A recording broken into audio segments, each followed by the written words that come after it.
Donc hier, on a démarré avec le bélier. Hein, et donc, effectivement, comme toujours, la première journée, c'est bélier. On peut associer chaque journée et chaque étape de ce que nous vivons en affinité avec un signe. Hein, le bélier, c'est le démarrage, c'est le début de toute chose. Mais une chose qu'on voit souvent, c'est que, au bout de tant d'années d'avoir animé des stages, la première journée, tout le monde est plus ou moins KO la fin de la journée. Parce que c'est d'autres énergies, et puis il faut se poser, puis il faut mettre de côté un peu tout ce qu'on fait par ailleurs, qui est fatigant aussi, hein, qui peut être fatigant. C'est dans la continuité de ce que je fais, donc ça ne fatigue pas, mais ça peut. Hein. Donc, le bélier, c'est cet élan, et cet élan, mais il est signe cardinal aussi, le familier, signe de feu, qui initie les choses avec les compulsivités et les possibilités que l'on a vues, qui, ok, le travail qu'il y a à faire, le don de l'esprit, hein, que veut dire après l'adaptabilité, nous avons ajouté la prudence, la patience, etc., que la balance supérieure, pas la balance compulsive évidemment, que la balance supérieure peut apporter au bélier, comme le bélier supérieur transpersonnel peut apporter à la balance qui lui manque pour être pleinement intégré dans son dynamisme. Donc le taureau, c'est l'axe taureau-scorpion, c'est le deuxième signe, fixe, deuxième signe du printemps. J'aime beaucoup ce que Rudyard a fait, que Barbeau avait fait aussi. Si vous avez lu les petits livres de Barbeau, et notamment dans le traité pratique d'astrologie, mais dans les petits livres que Barbeau avait, avec Jacques Berton, qui est mon maître, André Barbeau, dans le domaine de l'astrologie traditionnelle, bien que déjà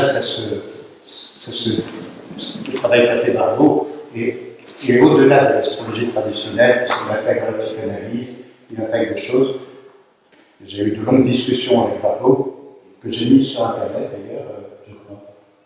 Un échange que j'ai eu avec Barbeau, André Barbeau, hein, qui était quand même un des papes de l'astrologie en France, un des pionniers de nouvelle astrologie, mais il ne comprenait pas Rudyard. Il ne comprenait pas Rudyard, et c'est autour de Rudyard, il voulait absolument me rencontrer pour qu'on parle de Rudyard, parce que je vais travailler avec Rudyard. Et il me disait, Rudyard, c'est pas l'astrologie.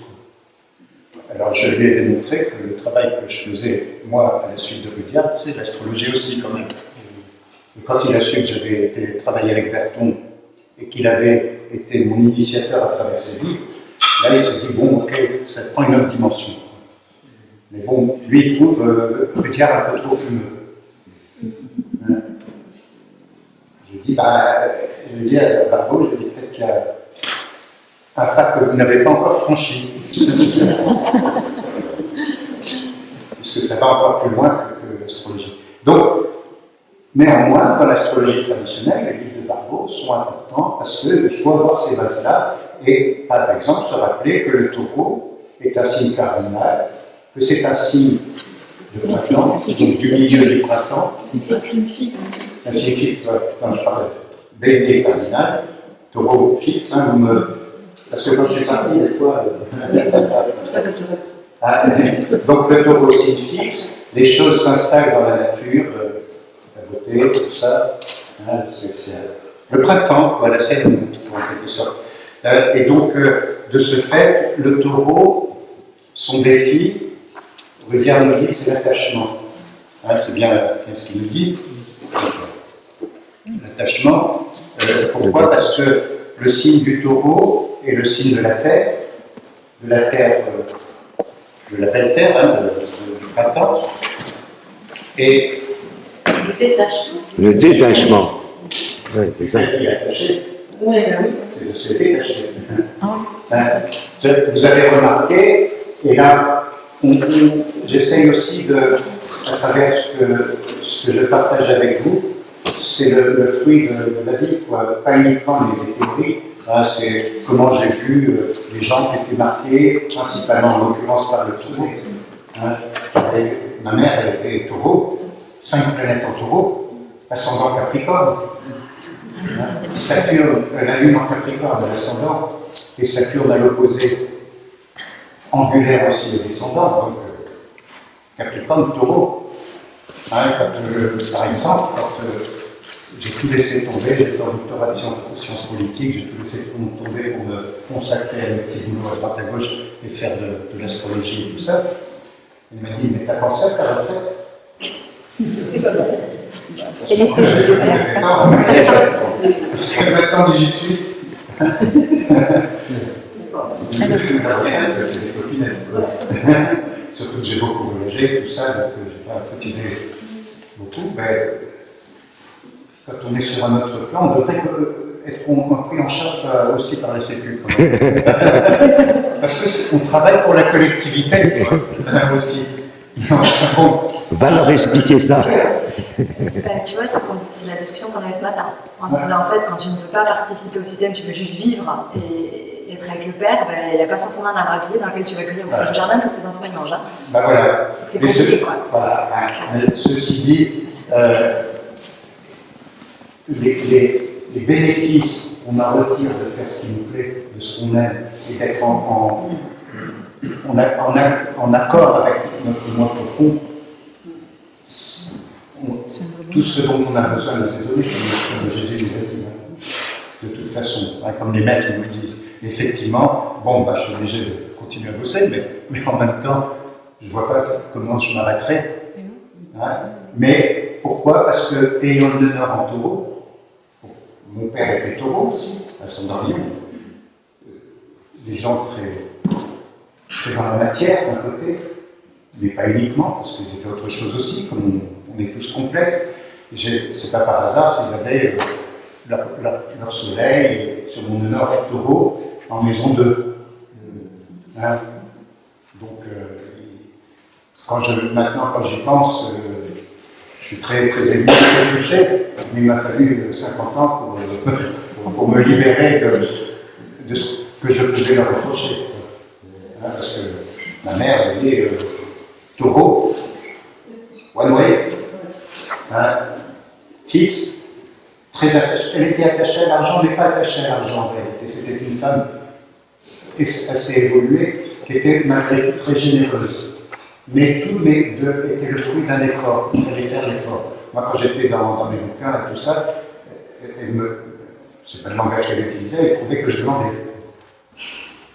Bien qu'elle était une autodidacte et qu'elle lisait beaucoup aussi, mais ne pas travailler comme elle aurait voulu que je travaille, c'est taureau, Capricorne. Mais néanmoins, elle m'a appris un certain nombre de choses que je vois maintenant, évidemment. Donc, le taureau supérieur, celui qui se détache de cet attachement, je n'ai pas besoin de décrire plus que ça, puisque quand on fait l'astrologie, on sait très bien que les taureaux sont primaires terre-à-terre. Sur un plan plus individuel, comme pouvait être ma mère dans son mode de fonctionnement socio-culturel, plus malgré tout ouverte à non pas à être figée dans l'argent en tant que tel, puisque le taureau c'est l'argent, on est les deux, mais à la matière, bon, elle était très concrète, mais elle ne perdait rien. Les enveloppes qu'on reçoit, vous savez, les enveloppes, elles sont servies pour faire ses comptes ou d'autres, des enveloppes, tout était millimétré. Il ne fallait pas qu'il y ait un plein de poussière. Tous les dimanches, comme mon frère et moi, il fallait faire le ménage. Passer l'aspirateur, faire le ménage dans nos chambres, dans la maison, faire la vaisselle. Et puis nous, on rechignait, évidemment, quand on a 13, 14, 15 ans, et puis qu'on nous oblige à faire la vaisselle, et on a envie de se barrer, tout ça, de voir les copains. Et ma mère a dit, c'est vos femmes qui seront contentes plus tard. Effectivement, j'avais pris le pli, donc je continue à faire le ménage, je continue. Donc, c'est le taureau. Mais le taureau supérieur, quand il a transcendé ses attachements à la matière, qui sont nécessaires, néanmoins, enfin pas l'attachement mais la matière, elle est là, c'est l'incarnation. Le taureau, c'est l'incarnation. Et donc, le détachement, Rudyard dit exactement, si vous lisez dans le triptyque et dans les différents aspects, c'est le détachement de tous les désirs. Vous savez que la planète qui gouverne le taureau, c'est Vénus. C'est Kama en sanskrit. Kama, c'est le désir. Le désir de posséder, le désir d'accumuler, le désir de sécurité matérielle déjà, mais aussi affective. Et donc le taureau, son défi, c'est vraiment ce détachement par rapport à ses désirs. Non pas forcément ne plus avoir de désir, bien que les maîtres au bout du compte nous disent c'est quand on est libéré de tout désir, on est libre. Il faut se lever tôt quand même. Mais il ne faut pas désirer le désir. Faut pas désirer le désir. D'où vous savez, Kama c'est le désir, et il y a les Kama Sutras, vous savez. Les Kama Sutras, c'est comment vivre spirituellement, ça peut être lié à l'action du scorpion, de même que le tantrisme et tout ça, mais c'est surtout le scorpion, mais l'action du scorpion, c'est les Kama Sutras, c'est comment vivre la sexualité, en tirer du plaisir, mais en même temps la vivre d'une manière liée spirituelle, liée aux lois cosmiques. Bouddha était taureau. Alors, ce qu'il y a d'intéressant, effectivement, c'est qu'un certain nombre de maîtres spirituels sont nés avec un soleil en taureau, dont le Bouddha, effectivement, qui est né à la pleine lune du taureau, ce qu'on appelle le Vésak, et qui est mort, enfin mort, mais qui a quitté son corps, pour parler le langage qui convient, et à la famille du Vésak également. C'est ce que dit la tradition. Mais d'autres penseurs sont nés sous le signe du taureau, comme Krishnamurti, comme Swami Sri Yukteswar, le maître de Yogananda. Si vous lisez la science sacrée, c'est Swami Sri Yukteswar, comme Teilhard de Chardin. Alors là, c'est intéressant, Teilhard de Chardin, parce qu'il était taureau et il n'était pas paléontologue. Et qui était paléontologue, c'est. Oui, mais il y a des Saturnes quelque part très forts de cette année. Oui, il y avait un Uranus, il y avait toutes les planètes en taureau en maison 12 et qui descendaient tous sur Uranus qui était dans un point de temps. Et Teilhard de Chardin, paléontologue, c'est quelqu'un qui est aussi un scientifique, dans la matière et tout ça, mais il en a dégagé le divin qu'il y a dans la matière. Donc le but du taureau, c'est d'incarner l'esprit dans la matière. Et d'une certaine manière, de sortir quelque part de cet attachement dont on parle, donc le détachement effectivement, et de sortir de tout ce qui le contraint et qui l'enchaîne à la matière, justement. Mais les taureaux, comme les signes de terre, la Vierge et le Capricorne, puisque c'est la triplicité de terre, chacun dans sa fonction, taureau, signe de terre fixe, Vierge, signe de terre mutable, et Capricorne, signe de terre cardinal, toujours se rappeler ça, et puis à quel moment il se trouve dans le cycle, la roue du zodiaque, bien sûr, et puis en même temps, voir que les signes de terre, leur mission, c'est d'incarner l'esprit dans la matière. Effectivement. Et si on veut que des événements, quels qu'ils soient bien organisés par rapport à l'esprit, les Capricornes, les Vierges et les Taureaux, évoluer évidemment, sont là pour aider à faire cette incarnation, justement. Chacun dans la mesure de ce qu'il est. Donc le Taureau, son défi, c'est vraiment de dépasser tout ce qui est lié au corps. Alors, Maureen Villefranche, que vous connaissez peut-être, si vous avez une culture astrologique, pas uniquement Rivia ou Ruperti, mais la culture astrologique qui s'étale depuis la nuit des temps avec Ptolémée. Et Maurel Villefranche, c'était à la Renaissance, un astrologue de la Renaissance, qui était en même temps à l'époque des astronomes, qui étaient des philosophes et tout ça. Ptolémée était un astrologue, Kepler était un astrologue, ce qu'on oubliait les scientifiques qui parlent des lois de Kepler et tout ça, mais ils oublient que Kepler a écrit des livres sur l'astrologie. Alors ça, ils occupent, évidemment. Maurel Villefranche disait que l'axe taureau-scorpion, c'est l'axe de la chair. D'où tout ce qui touche à la sexualité, effectivement, dans le taureau. Mais surtout, le taureau, c'est pas la sexualité en tant que telle, dans le sens où on peut l'entendre, c'est la sensualité. Les taureaux sont des gourmands. Ils aiment bien manger. Ils aiment ce qui est le plaisir de la chair, que ce soit manger. Ceci dit, c'est le fin cordon bleu, la plupart du temps. Voilà, je sais qu'il y a des taureaux dans les régions où je vais, je m'invite. Pas folle, les gars. Je m'invite, je dis, quand je passe dans le coin, je viens manger chez vous. comme vous savez là, je viens dormir chez vous, vous savez, vous connaissez. Oui, j'ai dormi. Elle est géniale cette émission. Comment il s'appelle Antoine de Maxime. C'est ça, il est génial lui en plus. C'est vraiment. Comme une autre émission, quand j'ai le temps, comme ça, je zappe, tout ça, qui était sur la 5, c'est Silence, ça pousse.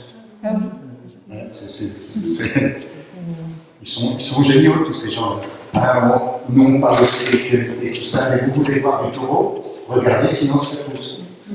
Le taureau concret, évolué, je ne sais pas s'ils sont taureaux, les deux, Olivier, je crois qu'ils s'appellent, les deux présentateurs, mais tout ce qu'ils font dans notre esprit, c'est du taureau, c'est-à-dire à la fois cet attachement à la nature, le taureau, la nature, les gens du taureau ont besoin d'être dans la nature, de respirer, et en même temps d'exprimer la beauté du divin à travers la nature. Parce qu'une fleur, quand on se balade, moi quand je me balade dans les bois, justement, je me balade, j'ai la chance maintenant que je ne suis plus à Paris, de pouvoir faire des balades quotidiennes, de respirer, tout ça. Et quand on se promène avec l'irage, je lui dis, ferme les yeux. Arrête-toi, ferme les yeux. Imagine le boulevard Magenta. C'est possible. Le boulevard Magenta, pour les non-parisiens, c'est vers où on habitait. Il y a la gare de l'Est, et puis là, les voitures, la pollution, les klaxons, la folie. Alors moi qui adore Paris, puisque je suis revenu parisien aussi, je dis, mais imagine, et là on est dans la beauté. Ce matin, en venant, au moment où j'arrivais là dans le coin, il y a des biches qui traversaient la route. J'avais les larmes aux yeux pour voir des biches. Parce que c'est tellement beau.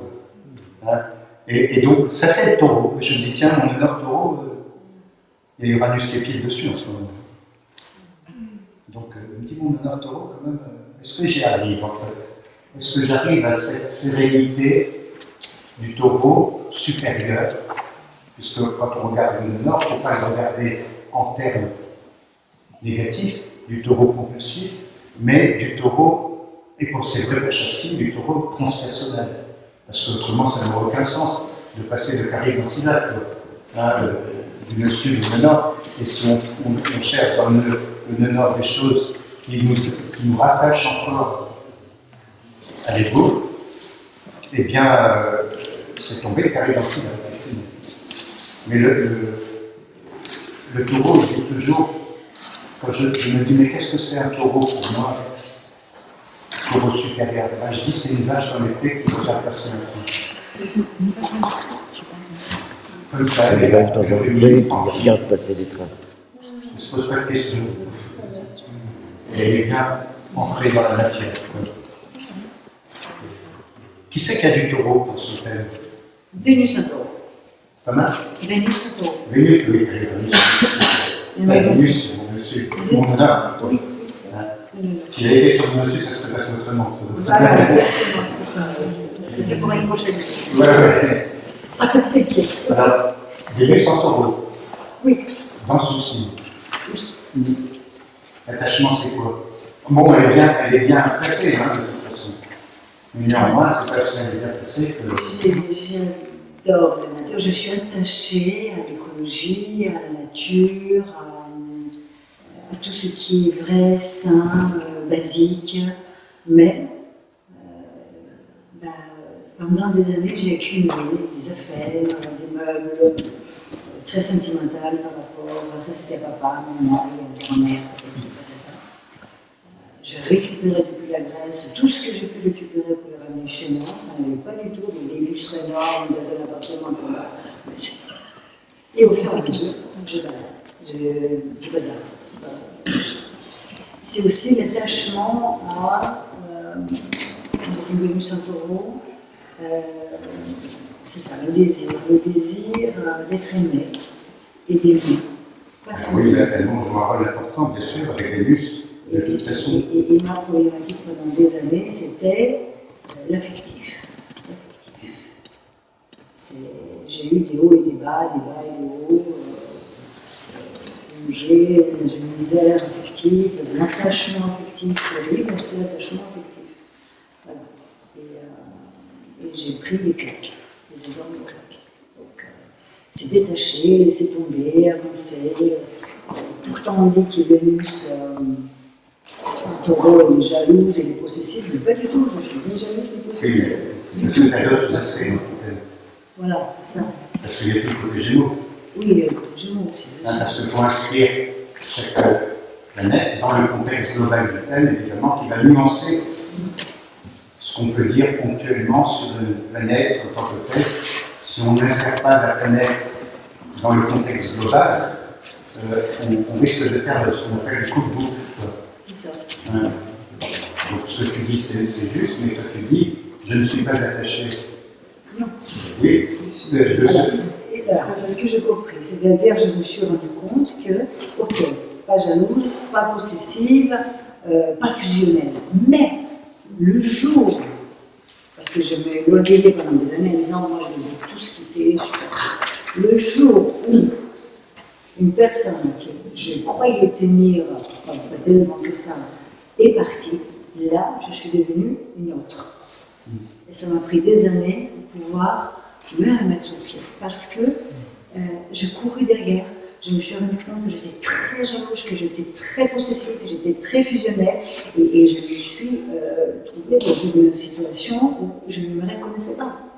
C'est moi qui est comme ça. L'accent a été mis sur cet aspect-là de toi qui n'avait pas.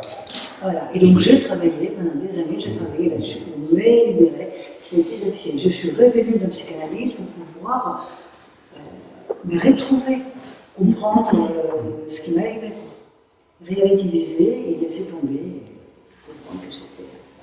Mais c'est ça, c'est des attachements affectifs très forts, sexuels également, des situations. Voilà.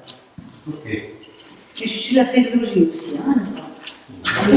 Bon, ça, je sais. Moi, je l'ai Mars. Elle est née le 11 mai. Ma mère. Oui, mais là, c'est le soleil en taureau. Soleil en taureau. Voilà. Soleil et Mercure. Et il y a Mercure aussi. En taureau. Ouais. Et donc, écoute, toujours, en fait, surtout une aspiration, toujours une aspiration à une sérénité, à voilà, ce que j'ai pas forcément eu dans ma vie, mais en tous les cas, voilà. Et je sens que ça vient de plus en plus. Un côté finalement, voilà, c'est-à-dire même là en ce moment, ne plus être dans le désir que les choses bougent, etc. Voilà, c'est même ce que je disais tout à l'heure, c'est même un peu flippant, quoi, une certaine passivité presque du taureau que je vis en ce moment. Et voilà, mais c'est vrai que le soleil, c'est plus. Enfin, moi, j'ai vécu surtout le côté cancer, avec les enfants, etc. Bon, il y a aussi du taureau, mais c'est vrai que le soleil, c'est quand même plus quelque chose de lointain. C'est comme une aspiration vers. C'est ça. Et c'est pas vraiment ce que j'ai vécu. Bon, même si bon, j'ai eu un côté matériel dans ma vie assez important, mais bon, qui a été après complètement chamboulé. Mais j'ai l'impression que j'ai beaucoup vécu plus au niveau du cancer, avec la famille, les enfants, mes parents, et le taureau. En plus, c'est un taureau en maison 11, et donc j'ai pas l'impression de l'avoir encore complètement trouvé. En tous les cas, cette maison 11 du taureau. Mais l'aspiration est là. Ouais. Ce qui montre bien qu'avoir un soleil en taureau, ça ne fait pas partie du tempérament et du caractère en tant que tel. Moi, je parlais de ma mère tout à l'heure qui était taureau, mais elle avait 5 planètes en taureau. Donc là, c'était encore autre chose. Encore une fois, je rappelle que le soleil, je l'ai expliqué hier, c'est une énergie qui est en nous, c'est notre voix intérieure, mais ce n'est pas notre caractère et notre tempérament proprement parlé. Et si ça avait été un homme, elle dirait différemment peut-être. Ouais. Un soleil taureau masculin par rapport au. Là, c'est Est-ce que ça change beaucoup? Après, ça va changer, oui, bien sûr. Oui. Par contre, c'est vrai que par rapport à ce soleil taureau, quand j'ai découvert les lectures de Aurobindo et Mère m'a énormément parlé justement au niveau de l'esprit dans la matière. Voilà. Ça m'a vraiment. Mais... Alors là, c'est vraiment la mère, et on peut dire que c'est vraiment c'est le travail dans la cellule, que ça m'a repris tout ça. Hein, donc là, c'est vraiment du taureau spiritualisé. D'ailleurs, je crois qu'elle était taureau. Le mental des cellules. Oui, le mental des cellules. Elle n'était pas taureau ou ascendant taureau ou quelque chose comme ça, je crois. J'ai le thème quelque part, je n'ai pas mémorisé. Je n'ai pas tout mémorisé, mais je l'ai quelque part. Qui a encore du taureau? Marie? Alors moi j'ai Mars en maison 9 et j'ai 3 lunes que je ne connais pas. Et il faut que c'est des lunes, je pense. C'est des lunes noires, oui. J'en ai 3. Alors d'après ce que si je peux vocaliser, Mars, j'ai compris que c'était le cas du combattant a gagné et que je me suis toujours battue j'étais une dépendance affective très importante. J'ai beaucoup vécu dans l'attachement, j'ai été fière aussi, d'être très attachée. Et il a fallu que je m'en détache, donc je me suis beaucoup battue. Enfin, je pense qu'à Mars, c'est intervenu, si je dois interpréter comme ça. Donc j'arrive à me détacher. Et cette libération m'a amené, en fait, ma recherche profonde, souvent, c'est ma liberté de mon âme, en fait. Libérer mon âme, elle est au plus près de mon âme pour vraiment la libérer et être ce qu'elle est. Et ça, c'est vraiment sûrement mon premier grand désir depuis tout le temps. Et ce que vous avez dit tout à l'heure aussi, je suis aussi très attachée par rapport à la matière. Mais cette matière, je suis aussi très attachée à la spiritualité, que je comprends très très bien. Et j'ai eu des difficultés à rattacher, à donner du sens à la matière par rapport à la spiritualité. Et là, j'ai compris, je commence à comprendre de plus en plus, parce que quand on descend dans les cellules et compagnie, la matière, c'est qu'elle représente très très très très peu, en fait, par rapport au reste, beaucoup. Donc là, j'arrive à donner des identifications à tout ça. Donc c'est peut-être ça que je voulais dire tout à l'heure. Et après, dans le côté esthétique, moi je me dis gourmette, parce que j'aime tout ce qui est beau, en fait. Tout ce qui est. Voilà, tout ce qui est beau. Faut que ce soit toujours au meilleur aussi, que chacun sourit dans ce qu'il est. Alors, est-ce que c'est ça? Donc, je ne sais pas. Donc le taureau, avec la dominante Vénus-Lune, ça rejoint tout ce que je dis quand tu parles de tes mémoires en taureau, ce que je viens de dire, ça rejoint cette réflexion-là, si tu veux. Après, faire les 3 noms au même endroit, mais là, elles sont toutes ça peut être ailleurs. Ça signifie quoi? Elles ont toutes les 3. Oui, ça veut dire que du taureau, la limite, elle est dans le taureau primaire, en fait.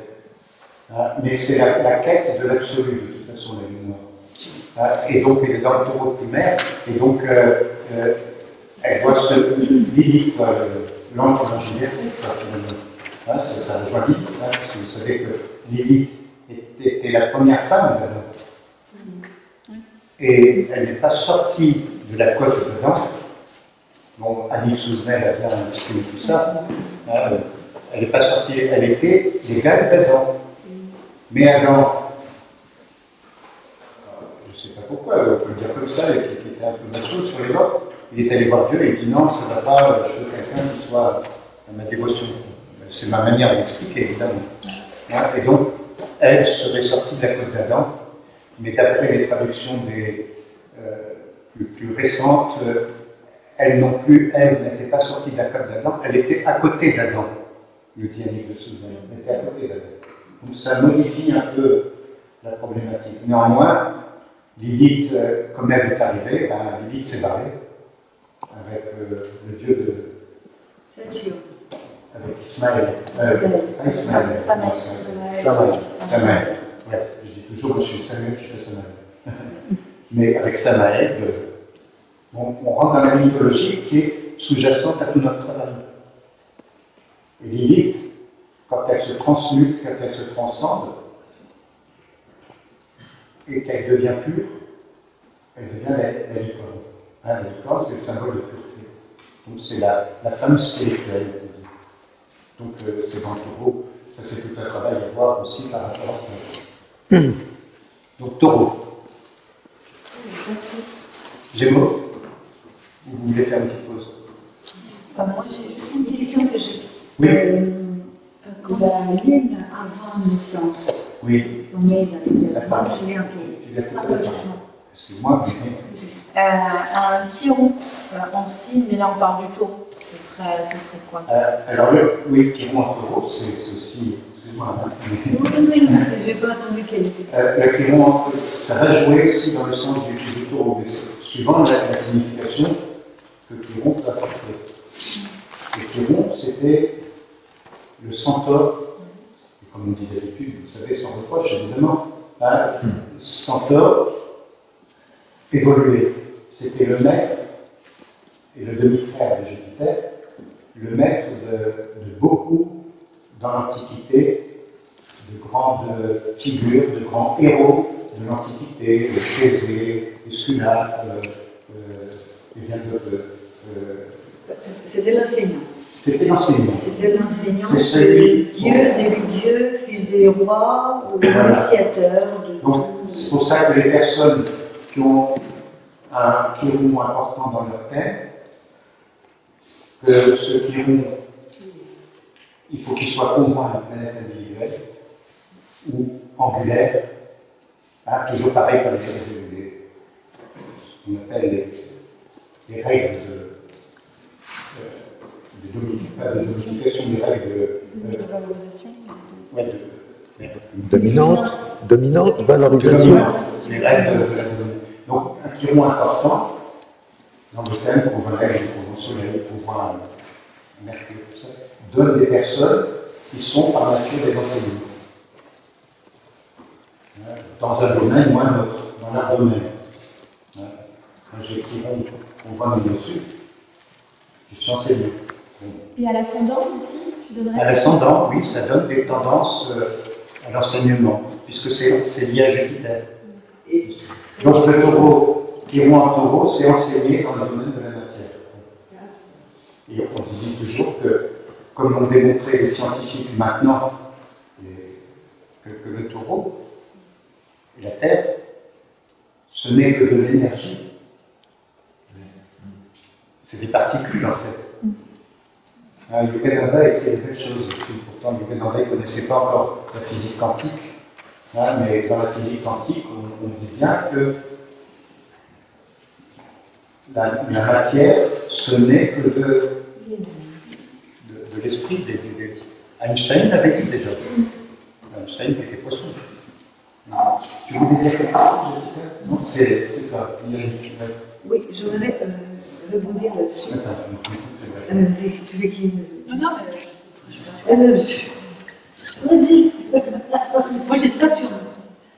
Saturne en taureau. Alors là, le Saturne, je disais hier, c'est que c'est un endroit où dans d'autres vies, on a été trop dans l'excès du signe, l'attachement. tout ce qu'on m'a dit. Donc, Saturne en taureau, c'est aussi un travail karmique sur le détachement. Affectif, matériel, enfin ça dépend de toi. Là où est notre Saturne, c'est, je disais hier, on en a parlé, c'est là où on est frustré, quelque part. Il y a un manque subtil ou évident, mais on ne peut pas exprimer d'une manière ce désir profond du signe dans lequel ça tombe, dans le taureau, on ne peut pas l'exprimer d'une manière aussi fluide et naturelle. Là, tous ces besoins, les désirs, tout ça, quelque part, on va dire, on pourrait le voir comme ça, tu te coupes de tes désirs. Tu as des désirs, mais tu es insatisfait. On peut dire ça, tu vois, c'est... Non? Oui. Ah. Et là, tu vas te libérer, ou tu es en libération en ce moment, parce qu'il y a un qui est là sur cette chose. Il a combien? Non, il est passé, Il est déjà passé. du tout. Il a combien? Moi, il a 2, je crois. Oui, donc il est déjà passé. Le vieil Uranus qui est dans le taureau, c'est pareil. Oui, parce que c'est pas libéré. Ouais. Pendant les 7 ans où Uranus passe dans le taureau, si on avait plané dans le taureau, ou dans le scorpion à l'opposé, ou dans le lion au carré, et au taureau, au verseau, eh bien, pendant tous les 7 ans, même s'il ne fait plus d'aspect, ou n'a pas fait encore d'aspect avec les planètes qui sont dans celle-ci, ça travaille. Oui, je vais dire ça, Ouais. Bien. On se fait une petite pause. Je vais terminer sur le taureau, parce qu'on est dans le taureau, on part explorer d'autres sujets qui sont intéressants et que j'aime bien répondre à ces questions-là, mais bon, on fait une critique quand même. Pour terminer par le taureau, c'est Katharina qui m'a rappelé ça. Le taureau, c'est le magnétisme aussi, ne pas l'oublier. C'est le magnétisme, comme il y a dans la nature, c'est ce que je disais. Le magnétisme, on trouve beaucoup de personnes, alors là c'est des statistiques que je peux faire, en fait, des milliers de consultations que j'ai pu donner, eh bien, on trouve beaucoup de personnes dans le taureau qui sont des magnétiseurs, qui sont des géobiologistes, qui sont des rebouteux. C'est des rebouteux avec taureau. En connexion avec la Terre. En connexion avec la Terre. Oui, tout à fait. Donc, c'est la Terre, c'est des énergies, c'est tellurique le taureau. C'est des énergies de la Terre. Les dernières années, j'ai pris des formations de thérapeute énergéticienne. Ça, c'est Vénus en fait. Les géobiologistes, tout ça, ceux qui cherchent l'eau.